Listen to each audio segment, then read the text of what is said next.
then she'll be right through the phone. Then we'll go back to St. Peter. Uhuru, comrades, I really want to appreciate everybody coming to the Sunday rally. And I just want to make sure everybody got this flyer that's inside the program. This is the victory flyer about our recent victory at the courthouse, federal court, where we beat one frame-up charge of acting as Russian agents. Chairman O'Malley should tell a Penny Hansen, Jesse Neville, beat that charge. It's a pretty historic thing. It's going to set a precedent in this country for attacks on the African liberation movement when we've actually come out victorious. So we're going to have a great meeting today. Just want to say that we are also simulcasting with St. Louis, Missouri. Uhuru to St. Louis. And we're going to have, so they'll be seeing the same thing we're seeing, and then after the Q&A, the question and answer, then we will cut off that broadcast, and then we'll do our own call for membership and call for resources. So hopefully we can raise $100 a day. I'm almost sure we can. I hear everybody clamoring, almost grabbing their pockets already. And I haven't even called for resources, but I hear change, and I don't want change, I want crackling of dollar bills. So I really appreciate everybody being here. As you can notice, I am not Janeable. I'm considerably shorter. And but Janeable won't be here today, but I want to make sure that I appreciate everyone that's you come to the front, Mike. Just want to make sure I appreciate everybody that came to the meeting today. We have a few people. I just want to make sure that people are safe from the storm. There are a couple of people in St. Pete who still don't have power. I found out today, and that's, we wish them a quick recovery from the storm.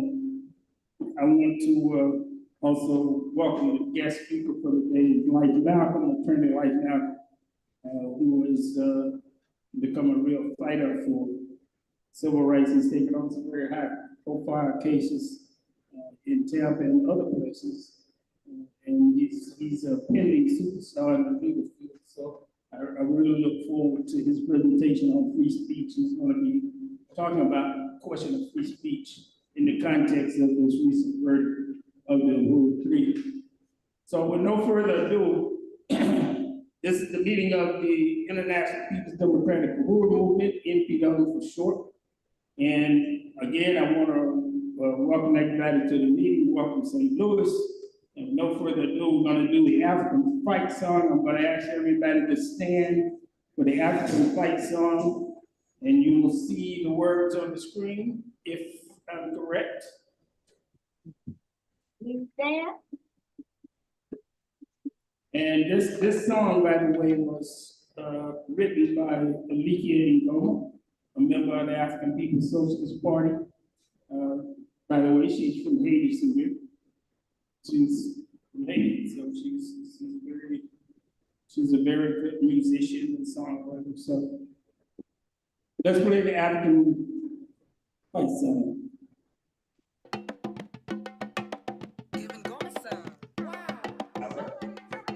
We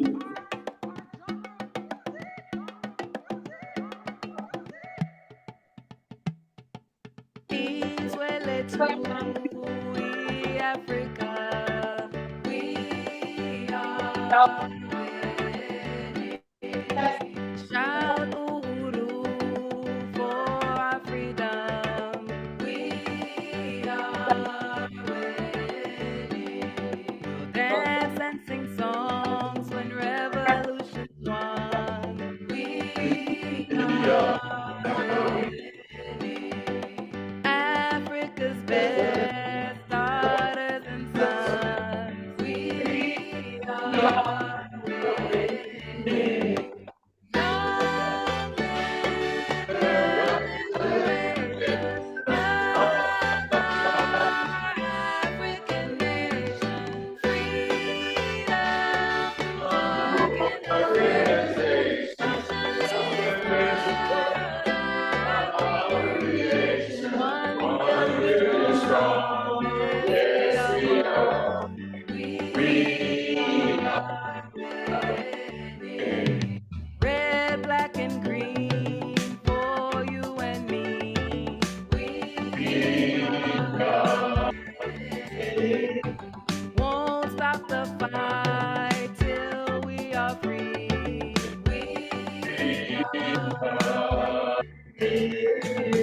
African workers, we fight.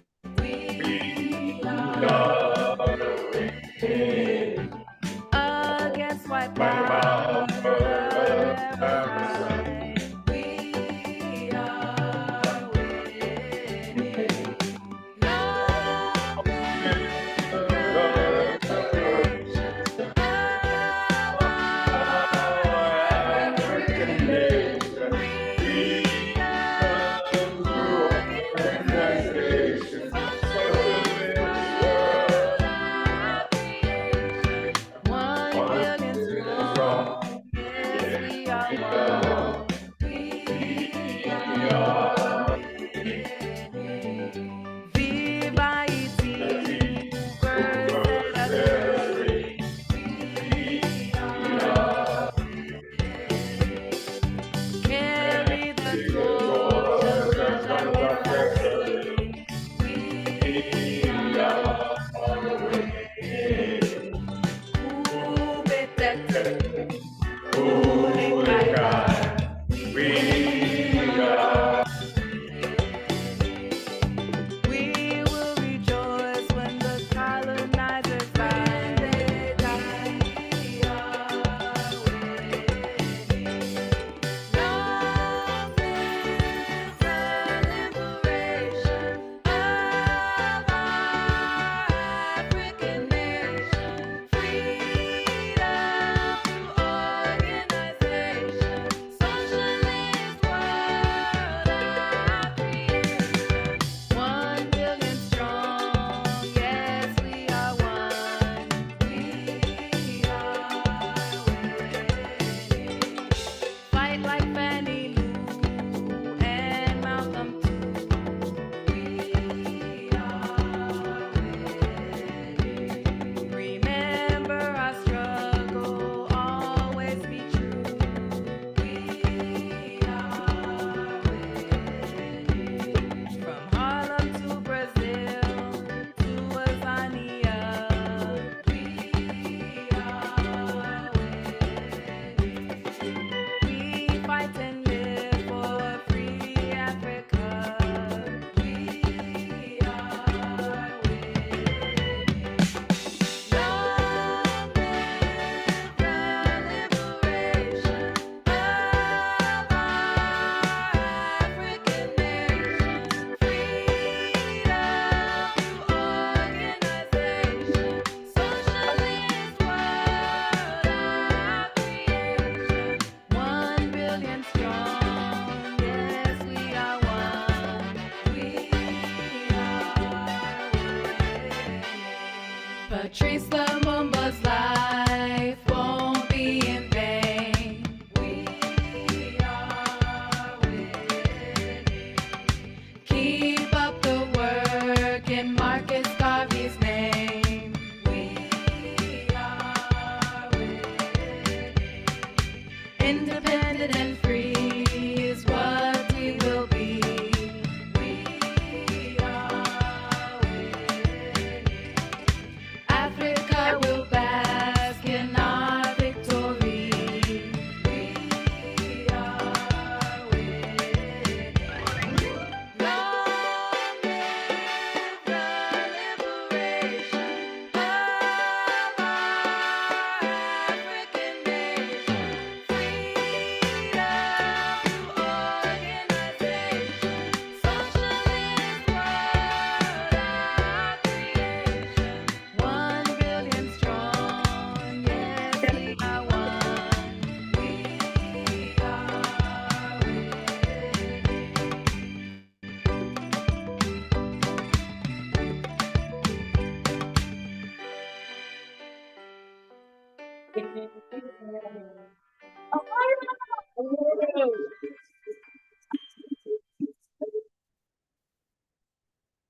This is the FBI. You have a federal warrant for this address. Keep your hands up and follow orders. This is the FBI. We have a warrant for this. They handcuffed me and my wife out here. They wanted me to sit on the curb while they were carrying this out. something that I refused to do. They wanted my wife to sit on the curb out here, that she refused to do.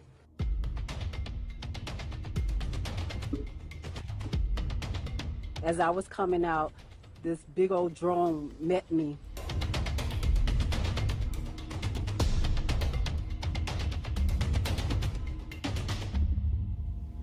The only revolutionary organization that's done something here on the ground practically for African people is the one that's come under attack. Institution that offers a community radio station, a newspaper, a commercial kitchen, an Aquaba Hall rental space, and community office for our organizers. That was the building that has come under attack.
You need a breach? What do you need? Need one. I don't know. What's whole bed of money? Don't take it.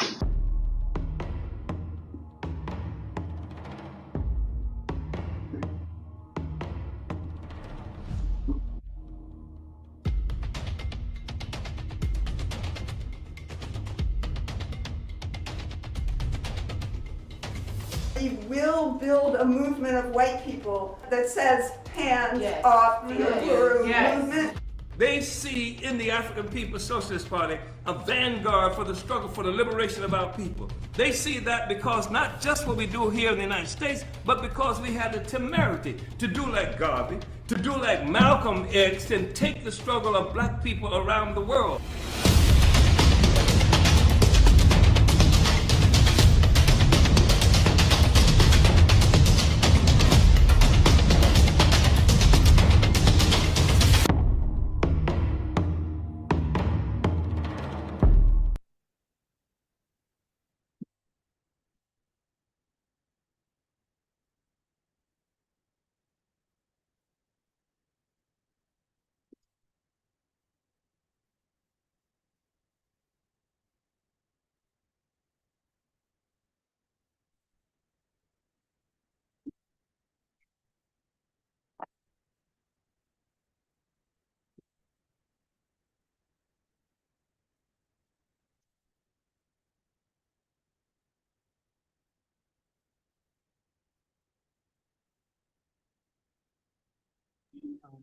Center of the attack by the FBI and the Department of Justice of the United States when they attacked us in July 29 of 2022. And you may be familiar that the trial happened on September the 3rd and went on for a week. And we were victorious on one of the charges. We defeated the state on the charge that we acted as Russian agents.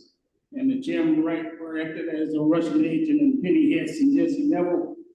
That charge was defeated, and we still plan on appealing the conspiracy conviction. But this was a great victory, not just for the African People's Socialist Party and the African Liberation Movement, but for the African nation itself. So I just want to again welcome everyone to this meeting. And today's meeting is going to be about free speech in the context of the verdict in the Uhuru 3 case. And hopefully Chairman will, as a matter of fact, if Chairman can come up and say some words, maybe before Life speaks, I think it would be really good for Chairman to come up and do that. Uhuru, thank you so much. want to express appreciation for your comments and from our brothers and sisters. I really am happy to see you. I'm happy to see you because part of what the government did when they attacked us on July 22nd, July 29th, 2022, was to frighten you away. And the attack on the African People's Socialist Party and the Uhuru movement was an attack on Black people. As it's been mentioned already, Income Life is going to talk a lot about the charge for which we were convicted. But as has been mentioned already, the government put us on trial for being the work that we do for Black people as being something that the Russians paid us to do. This attack, and they used this at different times during the trial itself. That evidence of that was the fact that we had a radio station, we could make the radio station happen. They said the Russians paid for that. There was an aspect, a component of the evidence that Russians did this and not this community that knocks on that door and gives Brother Eddie money on a regular basis to keep this radio happening. They said the work that we did around reparations of Black people.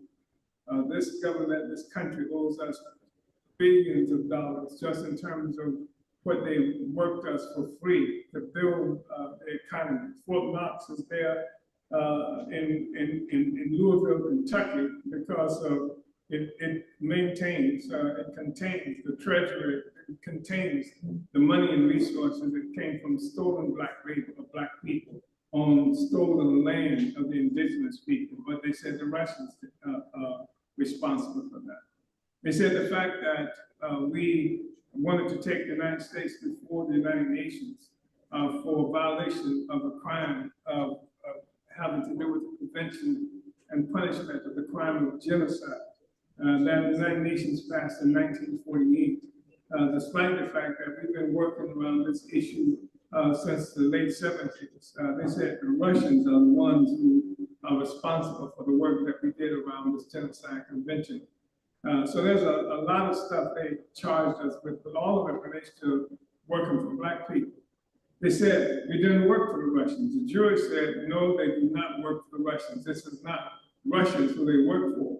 And what it meant is that what it boiled down to was they said that we were guilty of some kind of conspiracy. And the conspiracy that we were guilty of, it seems, we can only come to this conclusion, was organizing to free Black people.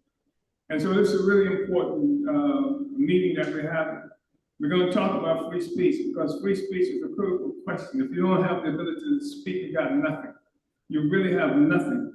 And what the United States government is attempting to do is to absolve itself for the crimes it has committed against Black people by saying that any criticism that comes for our treatment is something that Russians or some foreign country had to make for us. And I don't know of any place in the world where people have the kind of experience in history that Black people have in this country and various places around the world for our treatment by people who stole us, took our land, took our resources, took what they presumed to be our future. We're not even supposed to have a future. So this is what we're looking at. And I want to say this thing that they characterize as some kind of conspiracy. It's a thought crime. They have convicted us of what they said we were thinking about doing. Because they said that we were not guilty. The jury said we are not guilty of doing anything but speaking. And so what they had to offer as evidence is that we thought about doing something. Even that is a distortion of what we were talking about doing. So I just want to say that and appreciate your being here. We got a lot of work to do. Our people are under constant attack. And the government has attacked us because we stand up and speak out about what's happening to Black people. And so this is not about me, except that I'm in front of you. It's not about me, except they have to come through me to get to you.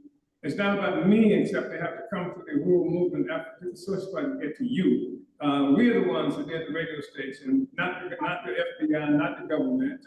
And the government's trying to take us off the air. We're the ones who are in different places around this country, especially if you go to St. Louis, that's listening to this as well right now, participating in this meeting.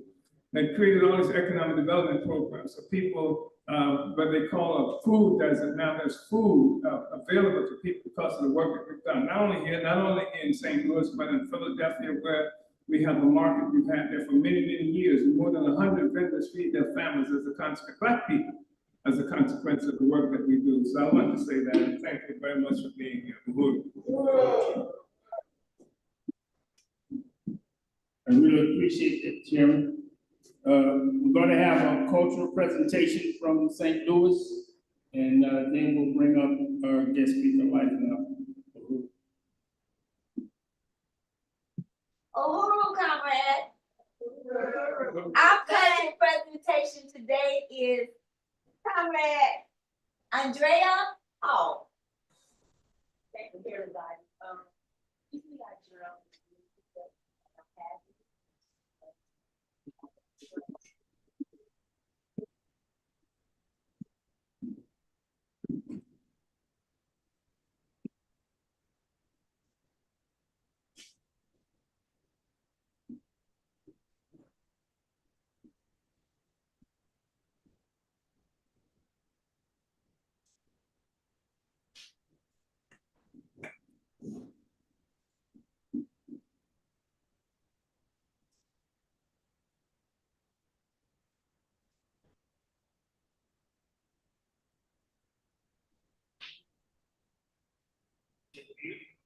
You have no sound. I don't know why.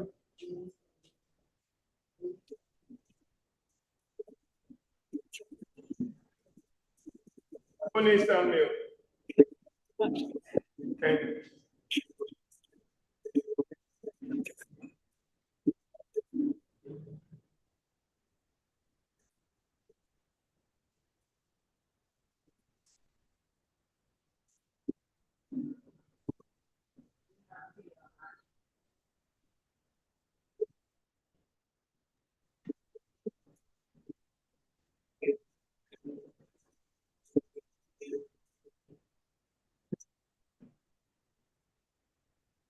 Where at? On the computer?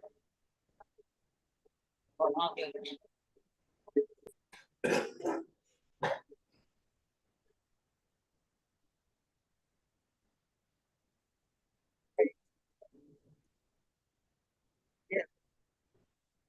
Yeah, I've seen that. So which one?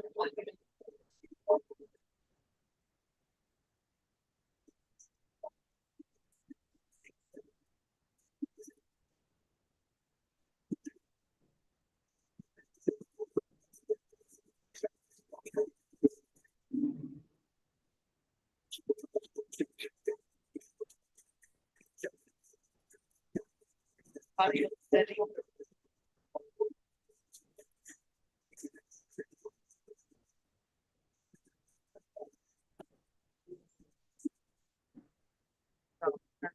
Right.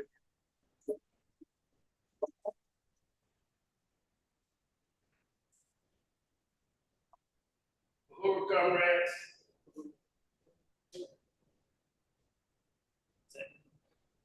Yeah, I'm self-critical for the technical difficulty of trying to fix some technical issues in St. Louis.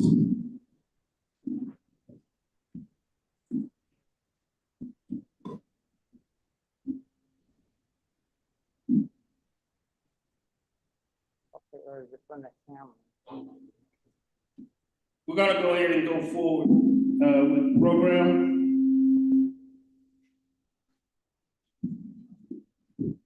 Thank you for your patience. So Attorney Life Malcolm is the guest speaker today. He'll be talking about free speech in the context of the verdict of the Uhuru 3. And we are really happy to have him here today. He's been an attorney for a few years. He's spent many years in law school, but he's on the verge of really breaking out as a real star in the legal field.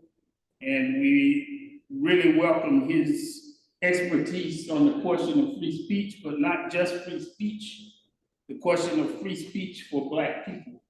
Putting out free speech that's talking about freedom for Black people, because it wasn't just free speech they attacked us for. They attacked us for free speech talking about freeing Black people. under the guise of some frame-up charge that we were working for the Russians. So, with no further ado, I want to introduce Attorney Lighten Out.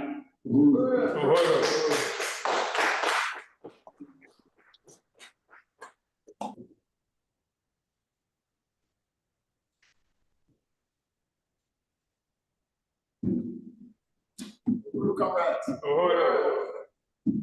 First of all, give an honor to the fight for freedom and justice, which is first in my life. Just want to say it's such an honor and a privilege to be here at the Uhuru House for this meeting. The Sunday rallies, I look forward to them. You should, I'm sure you do too. You should be here as often as you can. I'm really delighted to see some friends of mine and some family members too. Thank you so much for coming. It's really important that we have these meetings so that we can exercise our free speech when nobody can't say nothing about it. First of all, I do think it's important to recognize that Chairman Omali Shatella is my leadership. Chairman Omali Shatella is not only the leader of the African People's Socialist Party, the African Socialist Internationalists, but he is also African Socialist International. He is also the leader of the entire African free world. Nobody else on earth has done and is doing what Chairman Omali Shatella does, and I salute that leadership. I consider it a privilege to be able to follow that leadership, learn under that leadership, and to be here today because of that leadership. I also want to shout out in tremendous fashion a dear comrade, DC Ona, who is Chairman Spike, who is the deputy chair of this organization, the leader of the Black Power Blueprint, who has done so much to push forward the vision of the African People's Socialist Party, which is to bring us into the place and space where we govern, where we rule, where don't nobody get to say what we say, and it won't be any confusion about who it is that provides direction and control when we do what it is we do and say what it is we say. Also, shout out to SG Mwezi Odom, who has done a tremendous job leading Hands Off Africa, Hands Off Uhuru, Hands Off Africa campaign. She's been tremendous in this entire struggle. Shout out to you, comrade. And of course to the Uhuru 3, which of course includes Chairman Omali Shatella, Penny Hess, and Jesse Knuckle, all courageous comrades who've been doing, who've been doing right in front of your eyes what each and every one of us who believe in freedom, justice, and power for all people, especially African people and other colonized people. Everybody who believes in that should salute, stand up, and in reverence and appreciation for the struggle that these comrades have waged and what Chairman for several decades as a war of ideas. Because that's the battle. That was the battlefront. That was the battleground. Comrades in combat, they stood strong in that battle. So as comrade, also I want to thank Comrade Chimaringa, Director Chimaringa, for such a lofty introduction. I'm not sure what kind of star I'm gonna be in the legal world, but I just want to shine bright with Africa and whatever it is that I do. So free speech, we're supposed to talk about it. Chairman, I might disappoint you because I didn't know I was going to say a whole lot about the case itself. So I didn't come prepared to say much about the charges and the conviction itself. But I do have some things I can say about it. I just I'm not prepared to say too much about that particular verdict, but we can say some things broadly.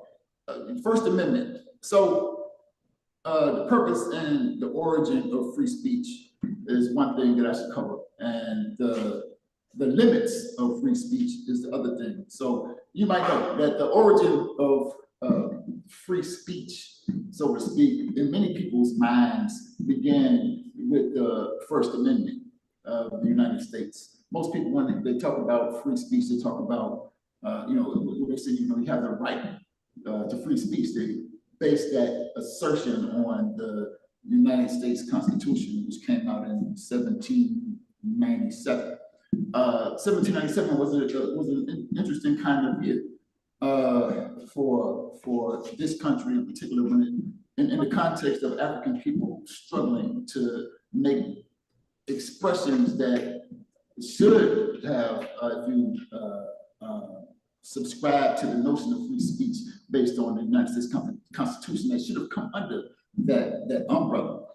So what I want to do is read what the free speech, First Amendment says about free speech. The Constitution, the constitutional amendment says that Congress shall make no law respecting an establishment of religion or prohibiting the free exercise thereof, or abridging the freedom of speech or of the press or the right of the people peaceably to assemble and to petition the government for a redress of grievances. So that's the First Amendment. One thing that I learned, studying in law school, is that the United States Constitution has this thing called these Bill of Rights, and even throughout the entire Constitution, it's written pretty much the same way. It's negative rights. Like the Constitution doesn't say that we have a right to do something. The Constitution says that people don't have a right to do something.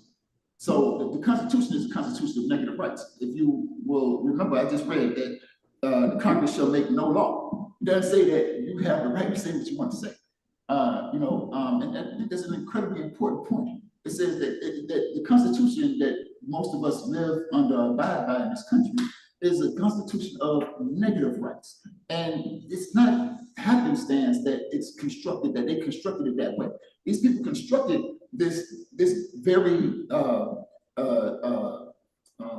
this document that people hold in such sacredness with specific ideas about the ability for them to make sure that it worked for the people they wanted to work for, and did not work for the people for whom they did not intend it to work. They wrote it with vagueness and ambiguity so that they can then come in and do whatever stuff they want to do to put limits and restrictions in the same place where they seem to have offered freedoms. That's what happened in the context of these charges against Uhuru 3, the subsequent trial and the ultimate verdict. But let me show you a difference between what George Washington and all the rest of them. I don't even know who was there in 1797 to write this thing, but whoever was there, they had one vision, and it was what Congress shall not do. That's how they express our rights. But if you have your burning spirit, which you should, have your burning spirit, go to point number 4, because African People's Socialist Party a long time ago also addressed the right to free speech. This is point number 4. And unlike the Constitution, which is chock full of negative rights, the African People's Socialist Party's organ of free speech, the Burning Spear newspaper, is positive and declarative. Point number 4 says, we want the right to free speech and political association, the guarantee of the right to work for the betterment and emancipation of Black people without fear of political imprisonment and the loss of life, limb, and livelihood. Further, it says, we believe that the liberation of African people throughout the world will come primarily as a result of our own efforts. We believe it is our duty to our mothers and fathers, our children, and ourselves to organize ourselves to overcome our oppression. We believe that the rights to organize and speak out against our oppression are basic human rights, and that the U.S. government must discontinue its attempts to smash these rights and must discontinue criminal attacks on those African patriots who work for the betterment and emancipation of our people. That's a whole different kind of perspective. Yeah, that's a whole different kind of perspective. We have the right to do it. I remember many years ago, I've been around the party for a long time, thankfully. Not a Uhuru, baby. I get jealous sometimes when I hear Comrade James talk about that. She right. I mean, it's a principle kind of thing, but it's such a thing. Yeah, I get jealous. And I wish I was a Uhuru baby, making signs at 4 years old and stuff like that. But I've been around the party for a long time and have learned through my participation in this incredible organization that we not only say what we mean what we say. And that's the reason why for years, that the cover of the newspapers changed, the colors of the newspapers changed. But what hasn't changed is what we want and what we believe. That's not the same though for the United States government. So the origin of free speech in terms of the United States Constitution, 1997. I said a lot of things were going on in I said 1997. A lot of things, 1797. A lot of things are going on in 1797. You had this group of four. You might have heard of the 1797. What was going on in 1997? We keep saying 1997. I don't know. But 1797, the 1797 petition. You familiar with that idea? There were four. Oh, I know what was going on in 97. Told you I had some family members here. They could look. Back to 1797. There was this petition for African men have been free. There was this idea that you can be free, manumission and all this stuff, like, people who owned you could free you and say, now you can go be a free African, right? And so these four Africans believing that now we're free and can do whatever we want to do and say whatever we want to say, filed this petition, begging for their freedom. Their names were Jacob Nicholson, Jupiter Nicholson, Joe Albert, and Thomas Pritchett. And they all went before the Supreme Court and said, we have the right to be free. We're supposed to be free now because y'all said we can be free. And you know what the Supreme Court said? Denied. Denied. You don't get to be free. This is 1797 when this whole free speech First Amendment thing came out. So Negroes couldn't be free. You can say you can be free, but no, you can't be free. Also in 1797, one of my heroes, Gabriel Prosser, was doing some serious work on the ground, right? Struggling to be free because African people in this country still did not have the ability to say what we want to say, be what we want to be, do what we want to do, even though this whole idea of the First Amendment and the attachment of free speech to it was, in the mix. It did not pertain to us. Even as recently as 1861, in the context of the 1797 First Amendment question, right? So some 50 years later, right? You have this guy who is known to be the first African in the Union Army, fighting for the Union Army in the Civil War context, right? And he was light-skinned, and he had a white wife. And nobody knew that he was an African until years after he was dead. And I bring that up to say, even after the First Amendment's passage in 1797, right? Even after all these struggles, I forgot to mention in between there this idea of Dred Scott in 1857. What white people say, the First Amendment notwithstanding, African people, white people have no rights. African people have no rights that white people are bound to respect. Even after the passage of this free speech amendment, right? Yours don't count. And so in 1861, this brother fighting for the Union Army. Chairman, you know something about that. You was in the Union Army one time. I was in the Union Navy. We know what that's like. We believe these kinds of ideas, right? And so this guy believed that it applied to him, but he had to hide behind his light skin and his white wife because he did not have the freedom to express himself as an African in this country, even though he was fighting for this country and its so-called freedoms. I just thought that was pretty important to point out, even with the Equal Protection Clause, 1863. That's when they finally said that some of the stuff that we said in amendments 1 through 10, now they apply to you, right? They got from 1 through 10, First Amendment being, of course, the free speech joint. They got the Second Amendment, y'all know about that. They got all the way through those amendments. And it wasn't until the 14th Amendment they said, well, all the stuff that we said almost 50 plus years ago, now it applies to you on paper. Because we all know that even though the so-called Emancipation Proclamation came out in 1863, and in 1865 there was this 13th Amendment that so-called freed African people. Again, negative rights. They didn't say that African people have the right to be free.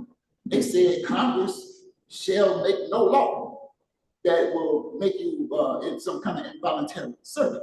You know what I mean? So it's a negative right. There's something in the Burns Bill about that too. You ought to go and look at what we say about our right to be free. So we come through all of these. I pointed out all these things just to kind of give you a context of what the scene was like when these writers of the First Amendment put this stuff to the paper. It didn't have nothing to do with you. It had nothing to do with me or anything to do with anybody who looks like you or me.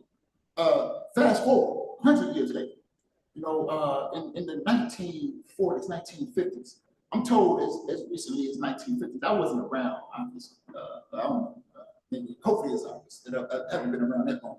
But in the 1950s or so, there was still this thing called laughing barrels.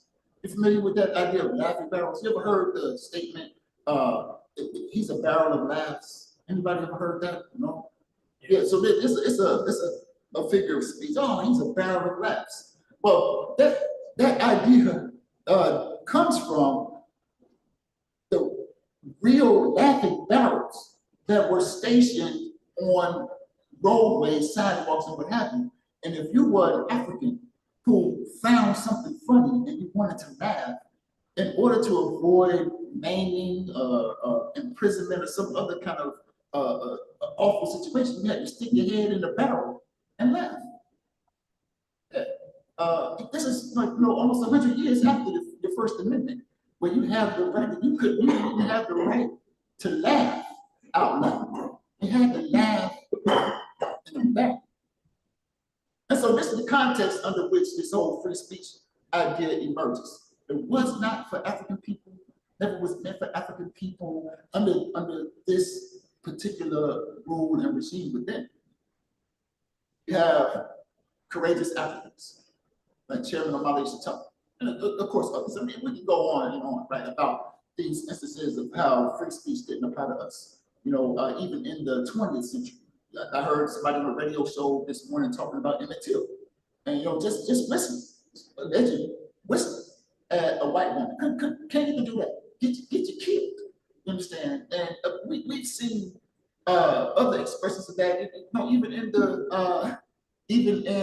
20th century, Martin Luther King Jr.'s 20th century. All he was known for was talking. No, that's all he was known for. Talking, mainly. That was his only political significance, talking and getting us together. And April 4th, 1968, his government shot him in the mouth. Shot him in the mouth, killed him. Talking for us, talking about us, but you can only go so far. You can say what we want you to say. We put you in front of the Washington Monument, you know, between Washington and Lincoln, and let you talk. All you want to talk, but as long as you're saying what it is you want to say and not saying anything that challenges what it is, the hegemony that the United States has in place. And so fast forward, we come to Chairman Omali's talk, also the 20th century, right? Free speech. I guess the first instance that we know about that thrust Chairman Omali into historical significance was the tearing down of the mural. Is that right, Chairman? Is that a good assertion? Yeah. Yeah. You know, so I mean, 1966, right? And so, you know, Chairman, free speech, believing what the First Amendment says, you know, believing this notion that goes along with the First Amendment, that we have the right to free speech, that we have this right. So, you know, part of that is we can say what we want to see and we can say what we don't want to see. And so there was this ugly mural depicting African people in these awful kinds of, as these awful kinds of characters. And the chairman said, no, we don't want it. And they went down the mural and went walking down the street, exercising his right to free speech. What did the government do? The government said, no, you don't have that right, African. We're going to lock you up for that. And Chairman challenged it. He didn't lay down, this is nothing, no, this recent verdict in trial was not Chairman's first time at the dance. This is not, you know, and by the way, let me just cut it into, let me back up and say that when those brothers I mentioned earlier, their names, Jacob Nicholson, Jupiter Nicholson, Joe Albert, Thomas Pritchett, when they made their petition to the Supreme Court in 1797, there were no Russians in the way. It had nothing to do with Russia.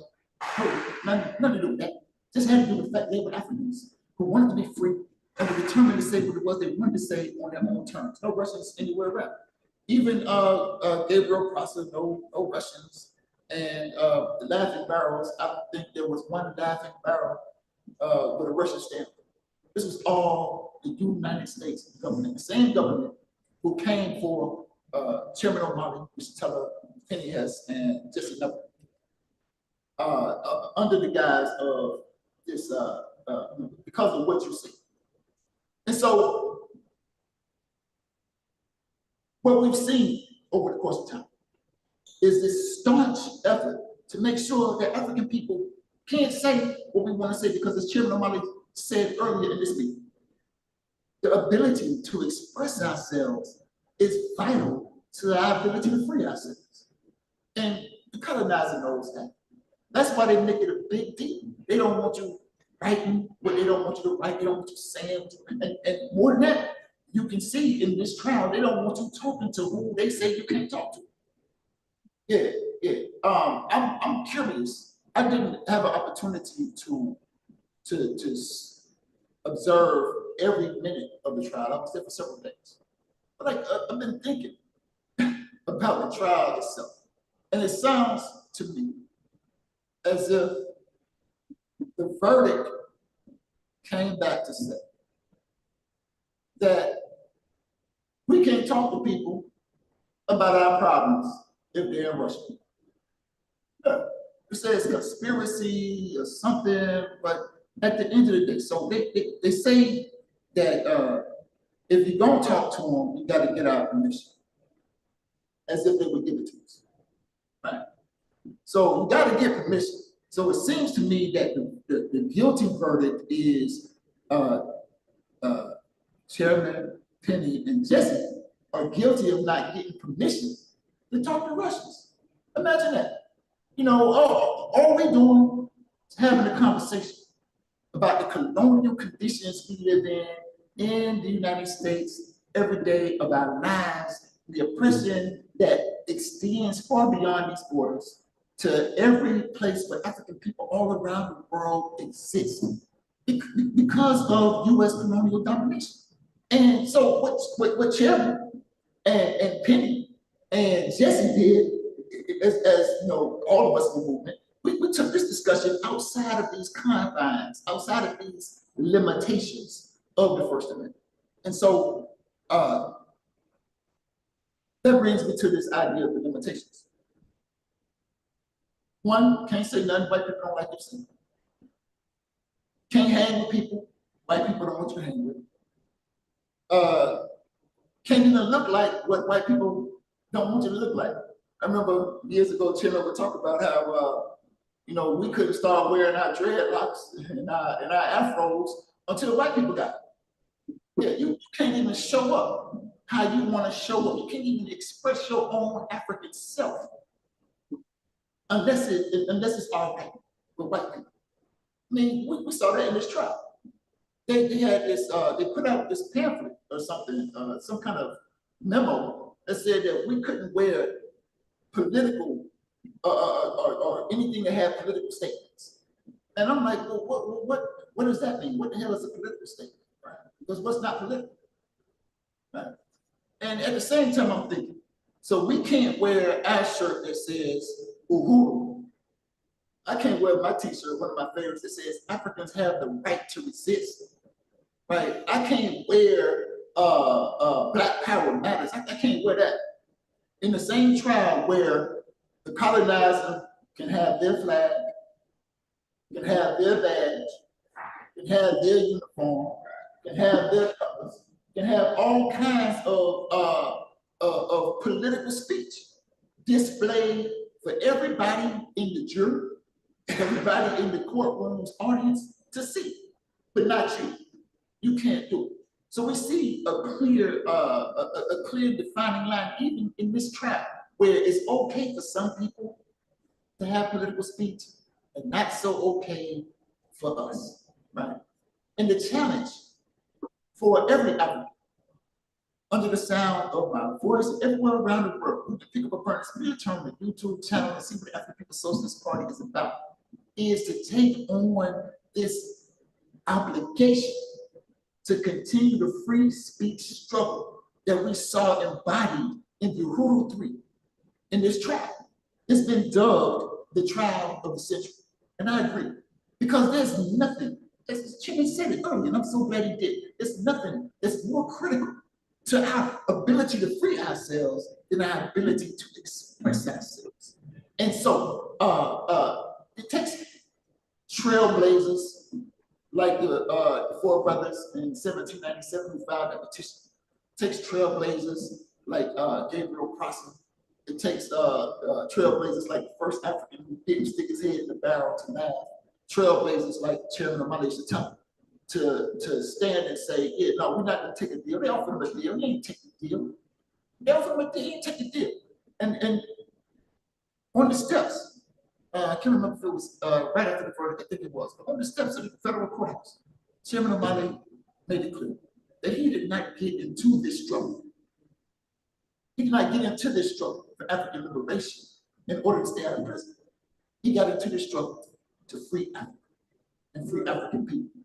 And that's the work, comrades. I hope I said something that's helpful, that provided some kind of context to the limitations of free speech and its origin, so that you can understand why the limitations exist. There are no limitations when it comes to free speech for white people. Not really. They're always able to buy themselves out. They're always able to finagle something. Let me say it differently. The only time we see this opposition to white people in free speech is when they speak up for African people.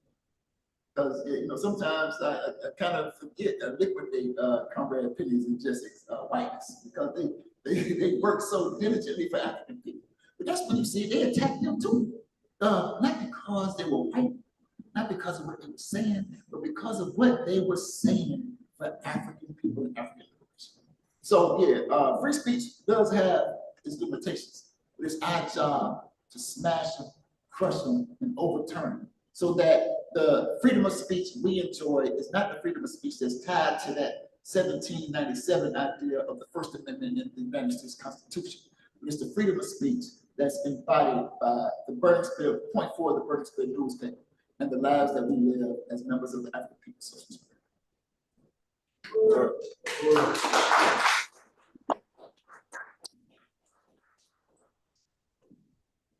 I want to thank Comrade Life for that presentation. I thought it was really dynamic and informative. So we're going to open up the floor for Q&A. We're also going to be taking questions from St. Louis. So the chairman is going to be making some comments, and we can also open up the floor for questions about his comments as well. Uhuru, I want to express appreciation to the comments made by Comrade Light. And I just want to say how important it is for us to have these kinds of discussions. These are discussions that you don't have normally in the middle of the working class African community. It's just the peeps, you know what I mean? So you might hear this in university, you might hear this in special meetings called by big shots and things like that. For us to just have these discussions among ourselves, this is not normal. This is one of the reasons we're under attack, because we brought the discussion to the people where it needs to be, as opposed to it being in these highfalutin places. I think it's really important for us to remember or to recognize that thought, how thoughts generally expressed. Thoughts, what you think. How is that generally expressed except through speech? some iteration of speech, the right to say it, etc., thought. And the attack on speech is an attack on thinking. Certainly an attack on expressing what's on your mind, what's in your brain, what's is in your personal custody. That's something that is made illegal. I think it's really important for us to remember too, that when the white people constructed the Constitution and the Bill of Rights and things like that, and the negative rights that Comrade Life was talking about, it was based on the presumption that people had to be protected from the government. And so the Constitution saying the government can't do these things, Congress can't do these things. This is supposed to be to protect the people. But the same government that's supposed to be, the Constitution is protecting the people from, is one that is founded on slavery. See, it's founded on my enslavement, your enslavement, our parents, et cetera, and it's founded on the stolen land of the indigenous people. So the freedom that they won for themselves, that says the government can't do these things to you, the negative rights that the government cannot do to you are rights that they have achieved as a people to do what? To oppress us, and keep the indigenous land. I'm not clear what I'm saying. What they fought for and won was the right of oppression, freedom to oppress. They have the freedom to oppress us, and the government cannot interfere, cannot intervene in certain ways to affect these rights. That's presumably the rights of the white people who lived here, because it wasn't our rights. It wasn't the rights of the indigenous people stuck in these concentration camps, even today, that they call Indian reservations, or they call it Texas, or they call it California, Utah, Arizona. All of this land stolen from the Mexican people at gunpoint, right? So the thing is that what they're talking about is rights that the government gives or cannot give you or cannot take away. And our problem is they can take away our rights because we don't have government of our own. And they would attack us because they understand our objective is to be a self-governing people. So that foreigners and aliens who don't look like us, generally speaking, don't eat the same kind of food. Well, they eat that food because you cook for them, or you used to, until they found some other cooks, etc. They found some Mexicans and other stuff like that in Syria. But, you know, they don't even pray like you pray. You know, none of that stuff happens, right? But they are the ones who dominate us and tell us what we should be, tell us how we should live, tell us what's civilized and what's not civilized. How in the hell can somebody who is responsible for rape, pillage, genocide against the indigenous people, against us, teach us about being civilized? Isn't that something? Comrade Chilling used to make the point frequently, that people talk about we can't control our children, et cetera, we control them until what? Until so-called integration. And then we sent them to school and the white people got control of your children. That's when you, and I ain't talking about the right to beat children, because that was not what was defining our relationship with our children ever. Our children were taught to be accountable to the community. So we didn't say and do certain kinds of things because we were ashamed to say that the old people heard us say this kind of stuff. This is our tradition and what have you. You didn't have to beat somebody. I understood growing up that you don't say bad things about old people. I used to be scared. I thought a bad thought about somebody older, so you know, maybe lightning is going to strike me or something. We didn't have to have people. We didn't have, that wasn't beating that I'm talking about. I'm talking about a certain kind of accountability, where I used to be able to walk through a department store and see a white child screaming in the middle of the floor, just going crazy, and the mama just looking like they can't do anything. African child wouldn't do that, not just because the mom slapped the piss out of them, not just because of that, but because we were accountable to the community. We aren't just our own persons, just act freaked out, crazy because we want to be crazy. We were accountable to our community. There's Miss Susie over there, she's gonna tell your mama. You understand? This is the kind of relationships that we had. So, and I just wanted to say that when you have your own government, then you can make the laws. And the laws that you would make would prohibit the government from messing over the people. Because the government that we have now mess over the people, right? We don't want to have those kind of relationships, so we don't want to repeat that in what it is that we create. The people are the power. And that's the thing that we have to talk about, the kind of government that we're talking about. And the truth of the matter is that in order for Black people to be free, since we first got here, we had to break the law. You understand what I'm saying? Whoever heard of a situation under slavery where it was legal to have free speech or to be free? Whoever heard this? The whole country, the economy, and everything, the wealth of the people who control you is based on your enslavement. You think they're gonna make laws? You think there's a law that will allow you to be free? It's against the law for you to be free. The whole foundation, everything they got is based on your enslavement, our enslavement, enslavement of peoples around the world. It's against the law. That's why you had to try to escape from slavery. Slavery was legal. Escaping from slavery was illegal. This is something I really think is important for us to remember. And the fact of the matter is, in this country, African people have been in the vanguard. We've been the champions for free speech rights, the champions for the Bill of Rights. We were the ones who led this struggle because there was a presumption on the part of white people that they already had it. We ain't never had it. So the right for free speech, the right not to kill a 14-year-old, 15-year-old because you say he whistled at a white woman. The right to be able to go to court as opposed to white people just grabbing you and stringing you up in a tree when they feel we're the ones who on the front line. We had to fight for these rights. This is what King was about. That's why they shot him in the mouth fighting for these rights. For what? For free speech. He even talked about it. He said that America had a, what kind of debt did he call it? What did he call it when you're indebted that you have but come on, some of those famous speeches by Martin Luther King where he talks about, anyway, he said that America owes us because they made a promise, a promissory note.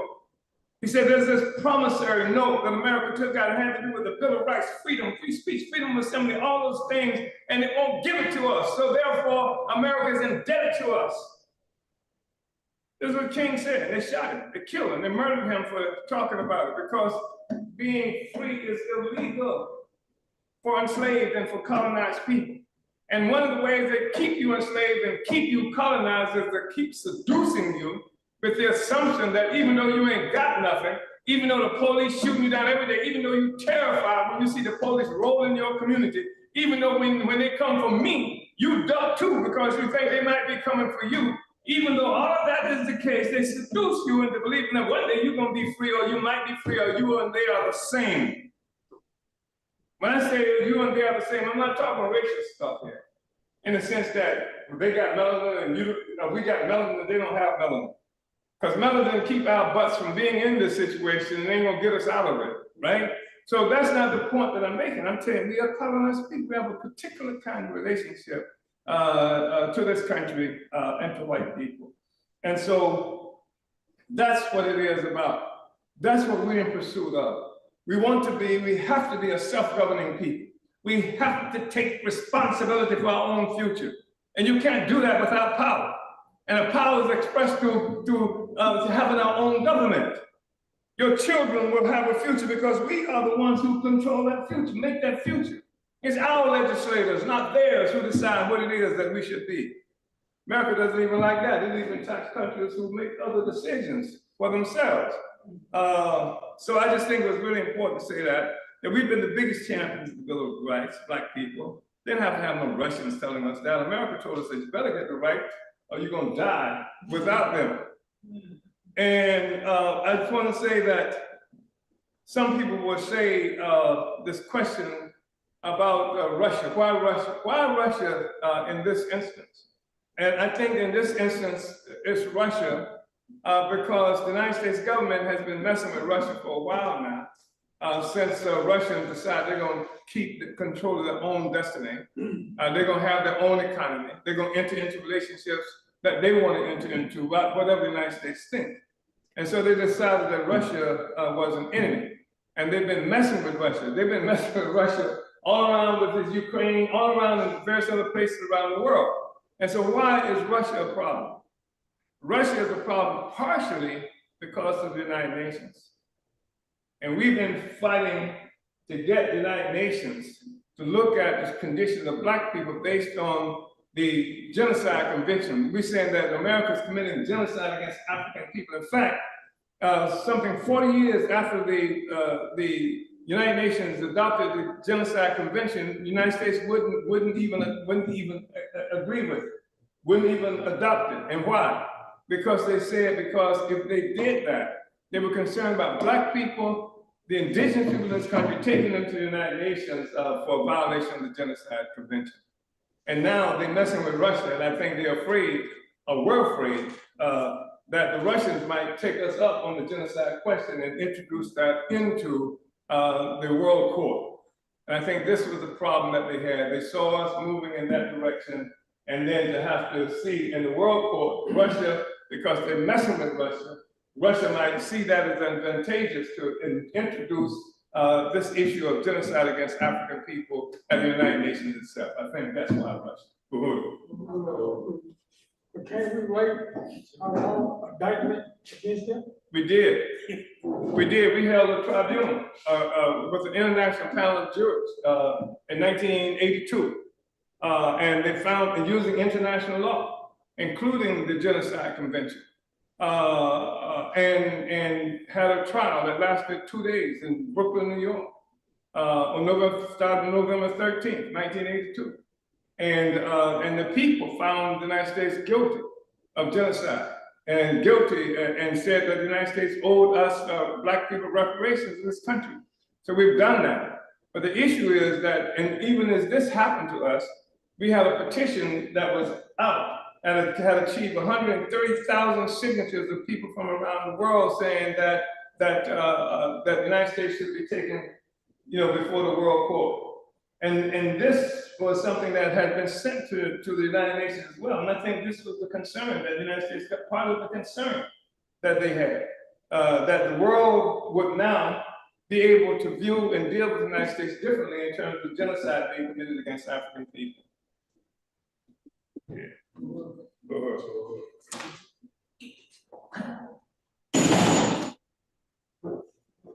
If anybody in the house. I really appreciate that. I just wanted to add to that. We started talking about genocide and how the United States government tends to paint itself as this beacon of freedoms.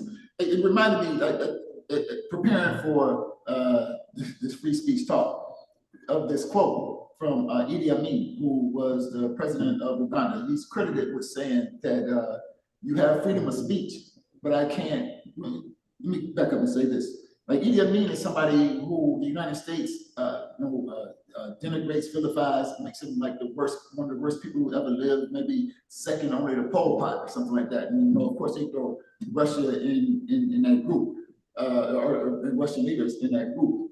But Idi Amin, and so that's why I bring Idi Amin's quote up. He said something like, you have freedom of speech, but I can't guarantee freedom after speech.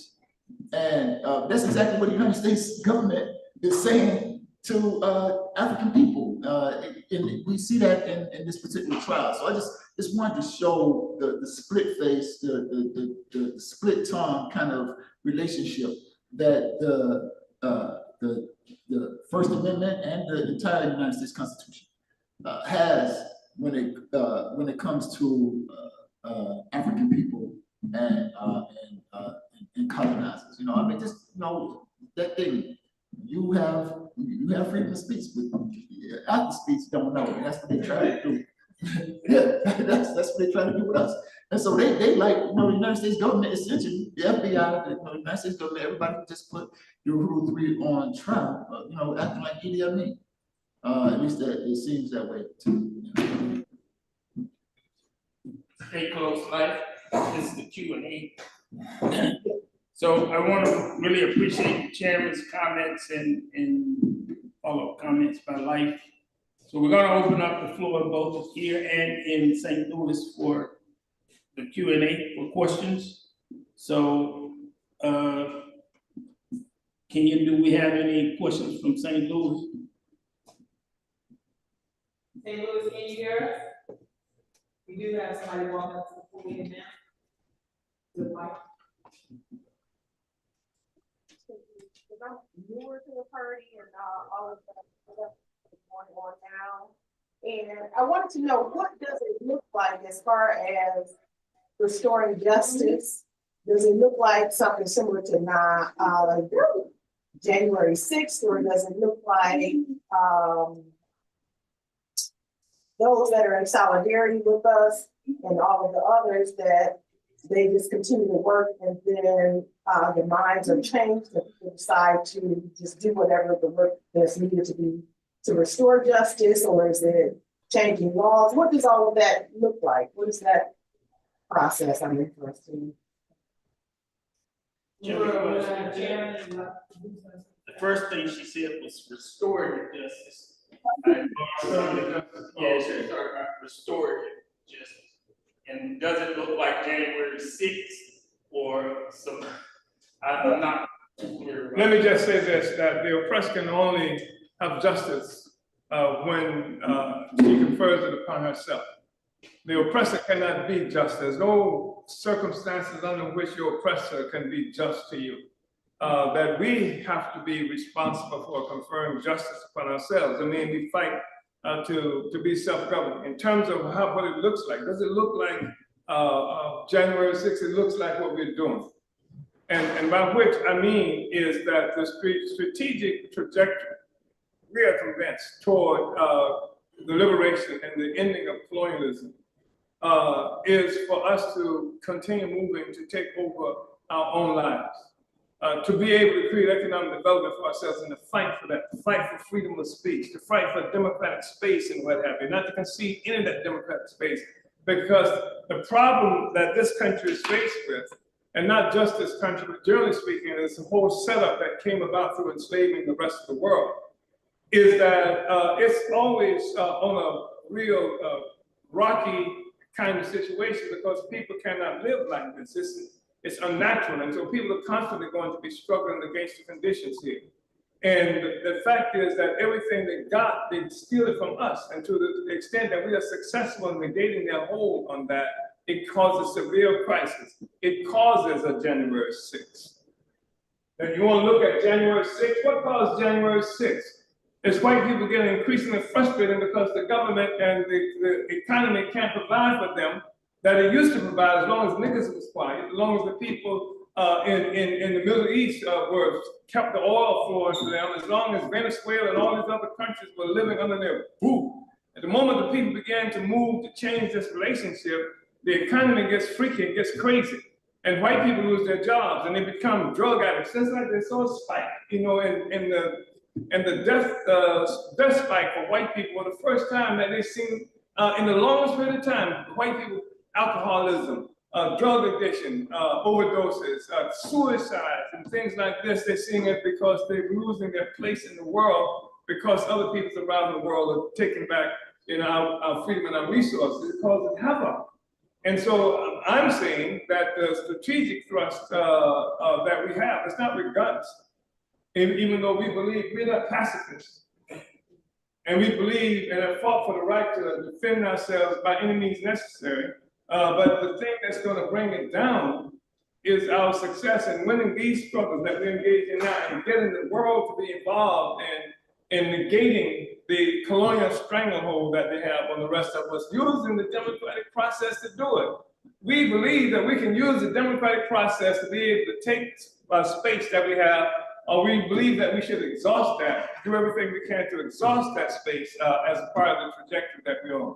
And so I'm not saying that other things won't be necessary, but in terms of strategy, I think we're on the right path now. Somebody read the other day, somebody quoted from something that I wrote. When was that? Statement you made that? No, there was something. It was about Brother Johnny, about the Black Revolution. There was a quote that I said about, and this was what, 40 years or so ago, that that we're not trying to turn the court of the government into revolutionaries. We're not trying to do that. We're not trying to, we weren't trying to turn the jury into revolutionaries. What we're doing is holding them to what they say they believe in. And that's something they can't handle. That's the thing they can't do. We have believed in this stuff more than they have believed in it. We actually went out and died and done it on a number of occasions. We do that. They don't even believe in this stuff and they can't handle it. It's, anyway, that's part of what I wanted to say. It wasn't the best response to the comment who was there, but I wanted to say those things.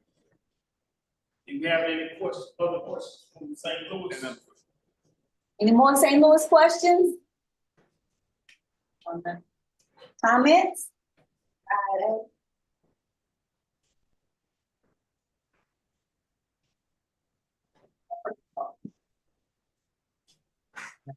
We don't have comment questions here in the house.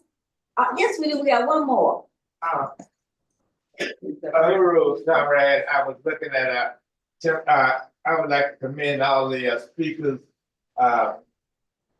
Chairman O'Malley, Jensen Teller, Tim Moringa, and also Malcolm. You all did a great job, and we just have to keep struggling. And the chairman's, well, all of you all said it best, so I don't need to repeat it, but we do have to take over our community. We have to hold the system itself that wrote the Constitution to its own Constitution. And that's what we have to do. And once we take over our community, and we have to take it over, and I don't just mean in Black people, I mean people who are going to work in the interests of African people. We have to take it over. Our tax dollars have to be used to benefit us. Our reparations. Then we can, once we take over our tax dollars, we have the resources. The resources are here, but they've been half of the city budget, as a retired alderman I know, went to the police department, half of it. They could have, we would have all kinds of money. A lot, I did too. I know that a lot of the other money is being wasted at City Hall too. I never voted for one budget. I was down, as long as I was there, I voted no every budget. Not one. During my whole time there, I didn't even vote to give one worker a raise. And the reason I didn't do it was because of the fact that they wasn't speaking out. And they asked me, well, why did I do it? I said, look, why don't y'all speak out about the conditions that our people, the taxpayers, have to live under? So what we have to do is take over that budget, then we will have the resources that we need to liberate ourselves. Uhuru.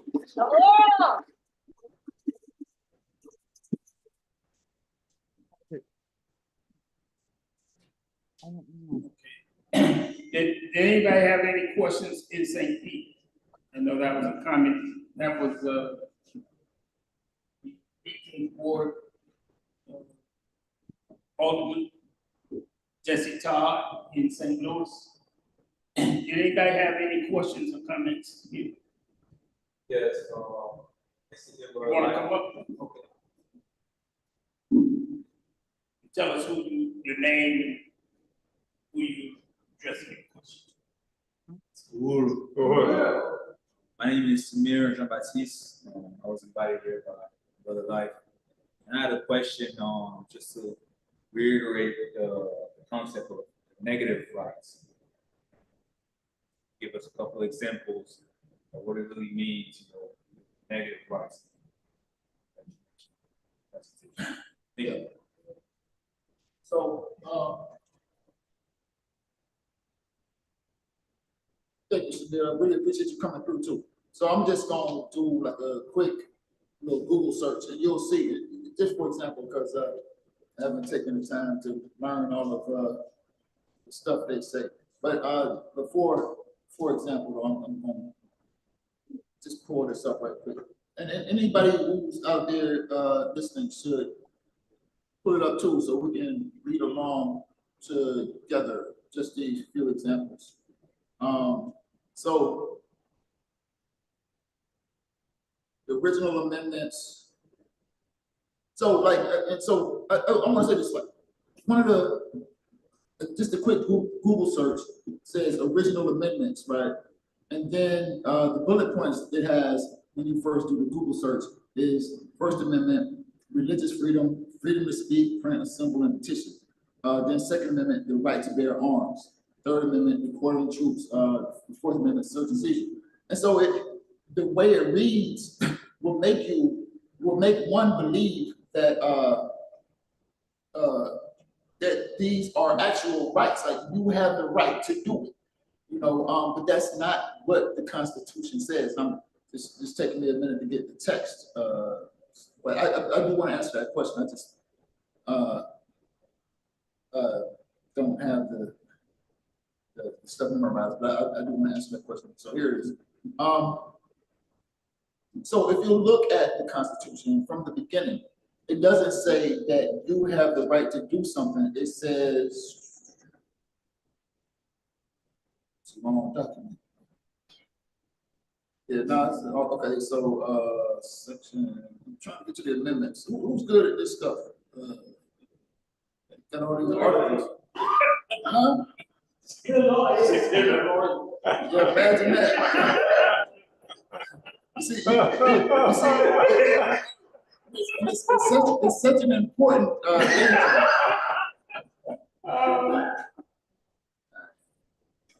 So here's one. Congress shall make no law respecting, that's what we talked about earlier, right? Making respecting an establishment of religion or prohibiting the free exercise. So we can't make no law. All right. Amendment 3, for example, no soldier shall in time of peace be quartered in any house. So it's not saying that you have a right to your own house. It's saying no soldier. That's what I mean by that. Every time you read them, they'll say no this. They shall not do this. They shall not do that. And they shall make no. So that's what I meant by, that's what I mean by negative rights. And that's what even practitioners of law. The Fifth Amendment, no person shall be held to answer for a capital or otherwise infamous crime. You see what I mean? So they go on like that in those amendments. No right to do this. They shall make no law, that kind of thing. And I think it's really important to point out that gives them a lot of wiggle room. It creates a lot of vagueness, a lot of space for them to come in after they say Congress should make no law, to come in and say that they can make some kind of they can pass a law that's attached to this idea of free speech that limits and restricts their free speech, especially when it didn't apply to you in the first place. You see what I mean? Like in the context of this case, they say that the issue is not that we worked as agents or the Uhuru worked as agents of the Russian government, but that we conspired, which really, as chairman spoke earlier about what the speech is just an outward expression of ideas. So this whole notion of conspiracy is, we got together with some people and discussed some ideas, right? And so so although Congress can't make a law says you can't make infringing on free speech, they can make a law that say you can't talk to the Russians unless y'all get our permission first. You see what I mean? Yeah. So it's these negative rights. And on the other hand, we say we have the right to say what we want to say, to who we want to say it, where we want to say it, when we want to say it. And that's the difference. Like, we don't leave any room for equivocation and shakiness in what it is we want, what it is we believe. Yeah. It's not just Russians. It's anybody. No, it's all right. I can make this. Yeah, and I think that's really important what Kermit Lang said. But remember, it's not just Russians. They attacked this group out of Chicago. Prince, I forgot his whole name, but he worked with, Prince in the group out of Chicago. What do they call themselves? Some kind of Hebrew Israelites. Is that what they were? Were the Hebrew Israelites or something like that? But anyway, they charged this brother with working for a foreign agent, being a foreign agent by registration, and that was for Zimbabwe. Because of the work that he did around Zimbabwe to try to break up, because the United States government has had quarantine and economic quarantine on Zimbabwe since we took that land back, since Africans took that land back from white people who had stolen it from us. And so the United States government had put economic sanctions on them. And so the Zimbabwean government hired this brother to do what he could to lobby to get them to change that. And he did. He did that, and the government charged him and actually did some 6 or 7 months in prison behind that. Yeah, so, yeah. Anybody who they decide at the moment, you are supposed to be isolated. You're not supposed to have a single friend in the world. Remember, you're too young to remember, and the history doesn't get taught to you. But even when Martin Luther King was talking about coming out against the U.S. war against Vietnam, his inner circle, people all around him told him, no, no, no, Martin, don't do that. Don't get involved in these international affairs. Because if you do, all hell is going to break loose. Everybody, many people who were around at the time were saying that the reason they killed Malcolm was because Malcolm took the struggle to the international, out into the world. That's why they said Malcolm was killed. So everybody understood we're supposed to be isolated. We're not supposed to have a single friend in the world. And we're supposed to only have a choice between the murderous Kamala Harris and Donald Trump. Those are the only options that we're supposed to have. We're not supposed to see ourselves as an alternative. We're not supposed to have any other friends in the world. And at the moment you look like you're doing that, then you can become a target. And I want to say this is the case that we're dealing with. It's about Africans. We have to be concerned about the question of free speech. Many white people are too stupid to understand that in the first place, the free speech and the Bill of Rights, none of that applied to us. When they made this, when they ratified this in 1791, we were property and treated like property. Same way you treat your shoes. If you buy a new pair, even if you don't like them, they're too tight to throw them away. Or anything you want to do, we'll give them away, etc. That's what we were. There was no assumption that we had rights. There was no assumption that the indigenous people whose land they were on had any rights at all. So when they passed this Bill of Rights, and they passed the First Amendment, it wasn't for us, it was for the white people. But what they would do is attack the Bill of Rights and the First Amendment by coming through us. They would attack us. And white people can be dumb enough because they say Russia, Russia, Russia, because it says black people not to understand that it's them who they are coming for, because we never had that in the first place. If we'd had them, there wouldn't be a Civil Rights Bill in 64, Voting Rights Act in 65. We wouldn't have to do none of that stuff. We never have it. And so when they attack these rights, they're fundamental. So we have to remember that, and we have to make everybody else remember that as well. So one, that's really important. That the attack on free speech, the Bill of Rights, that's a critical thing, and they're using us as a means to do that. But the second thing that you and I must always remember is that even though it's generally true, as Comrade Life said, they have a special place when it deals with black people in this question of free speech and what happened in that courtroom in September. Because we were not the only group that went to Russia. All kind of groups were in Russia when we got there. If you look at the testimony, it said, no, a whole bunch of groups were there when we got there. And, but we were the only ones that were indicted. Nobody else was indicted. Nobody else was put on trial. There was a white group that was an unindicted co-conspirator that had a plan to take California and to give it to the white people. And took money from the Russians. He said so himself. I'm not saying anybody should go to jail. I'm saying that this guy did that. He never was indicted. He wasn't on trial. And the other white people who came to that, they weren't on trial. They want us on trial. Because we are the critical feature in the construction of an oppressive social system. And the freedom of black people is key to the freedom of every damn body. And sometimes white people are too stupid to understand that.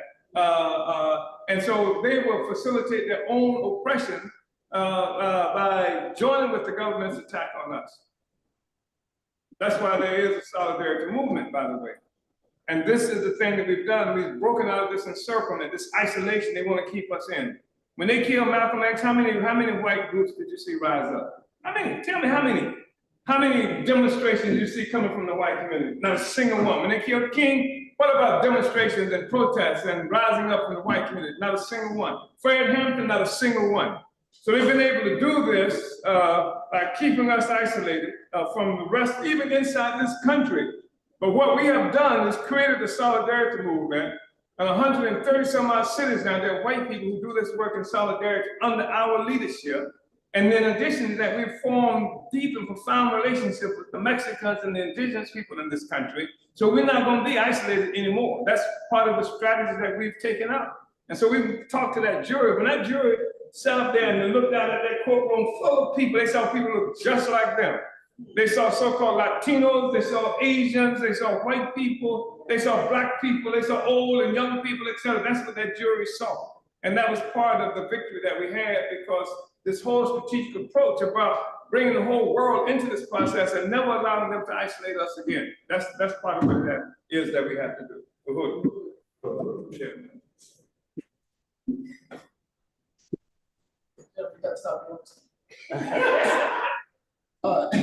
Chairman, when you spoke about this difference between what Africans can say and what white people can say. Yeah. It just reminded me not too long ago. You might remember there was this African cop, Delvin White, who said the word nigger. By the way, they said we can't even call ourselves niggas. Yeah. Right?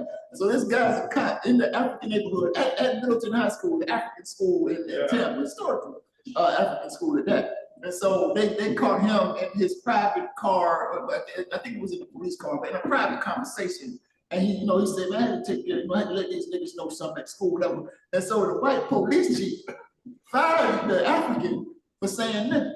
But imagine that, right? But then he says, though, in his part of his explanation is, well, if I can't say it, he can't say it either. So he didn't really fire the African for saying nigga. He fired the African because he can't say it. You see what I mean? Yeah, cut his pay, all that. Yeah. So it's just, they're real world right now examples of that kind of thing, in the city. So that like actually happened like 2 years ago. I remember.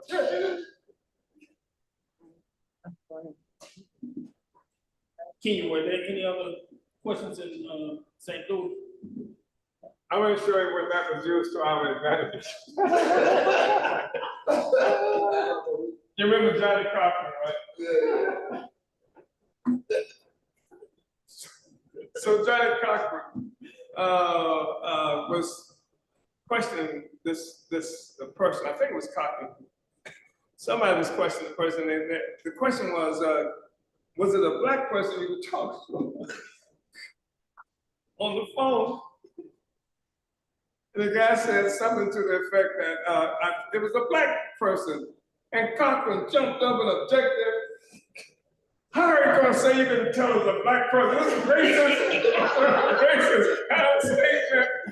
And this was the other Negro, I forgot his name, who was the prosecutor. Darden, yeah. It was he who got trapped. And Darden was embarrassed in the court to know how to deal with it. And so after he made his point, and he was going back to his seat, and he passed Darden and said, nigga, please.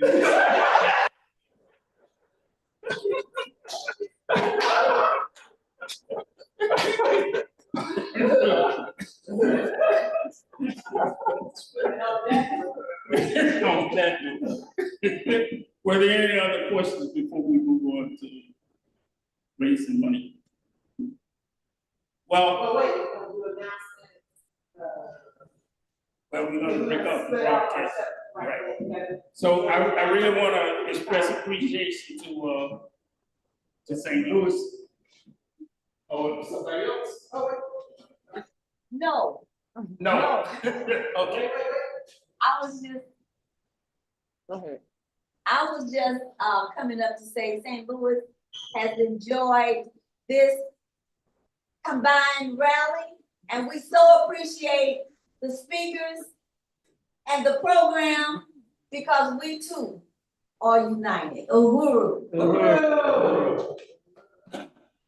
So we're ending the broadcast with St. Louis right now, and we're going to go back.